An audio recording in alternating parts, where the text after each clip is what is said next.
Komputer adalah alat yang dipakai untuk mengolah data menurut prosedur yang telah dirumuskan atau yang ditentukan.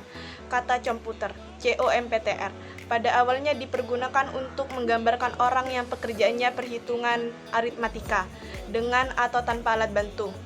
Tetapi arti kata ini dikembalikan lagi pada mesin itu sendiri, yaitu komputer. Selanjutnya akan disampaikan lebih lanjut oleh teman saya. Komputer adalah alat elektronik yang bekerja secara sistematis. Secara umum, komputer sebagai alat yang menghubungkan suatu dengan yang lain, sehingga menghasilkan informasi. Komputer diciptakan pada tahun 1822. Lalu, sekitar 1833, seorang ahli bernama Charles Babbage juga mengembangkan mesin dengan fitur yang lebih canggih. Mesin itu dinamakan analytical machine. Alat tersebut banyak digunakan untuk menghitung berbagai hal. Sejak saat itu, alat tersebut dikenal sebagai digital purpose computer. Berkat alat ciptaannya, Charles Babbage dikenal sebagai bapak komputer. Seiring berjalannya waktu, pada tahun 1937, Profesor Hartwig Alchem dari Harvard University mencoba memberikan masukan agar komputer dapat melakukan tugas secara mekanik.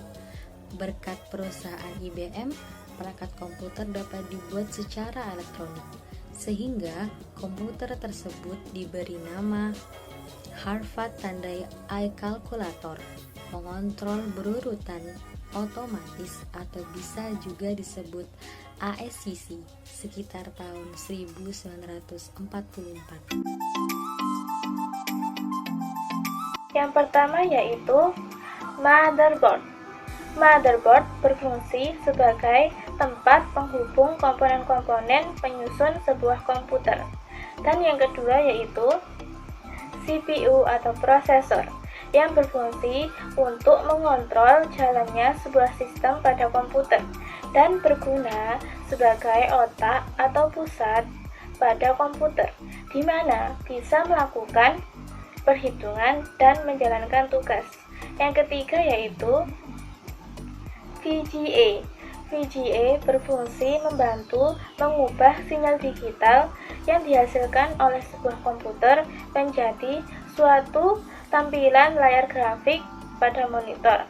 Yang keempat yaitu hard disk. Hard disk berfungsi sebagai media penyimpanan sekunder. Komponen-komponen komputer yang selanjutnya beserta fungsinya, yang kelima adalah RAM. RAM berfungsi menyimpan data sementara sebelum atau sesudah data diproses oleh prosesor. Yang keenam, power supply sebagai penyuplai daya ke komponen-komponen seperti prosesor dan VGA. Yang ketujuh, sound card, data berupa audio ataupun suara.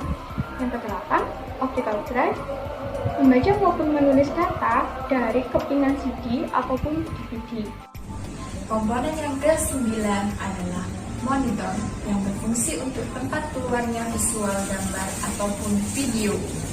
Komponen yang ke-10 adalah keyboard, yang berfungsi untuk mengetik ataupun memberikan perintah kepada komputer untuk menjalankan program yang ada di dalam komputer.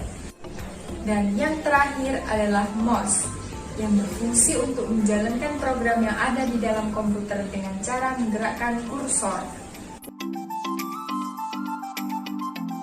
Komponen-komponen tambahan dalam komputer. Yang pertama, LAN card. LAN card berfungsi untuk menghubungkan komputer satu dengan komputer yang lain. Yang kedua, USB. USB berfungsi untuk menghubungkan handphone, kamera digital, flash disk, dan lain-lain dengan komputer. Yang ketiga, modem. Modem berfungsi untuk mengeluarkan dan menerima sinyal dari dua arah. Yang keempat, speaker. Speaker berfungsi untuk mengeluarkan suara hasil olahan dari sound card.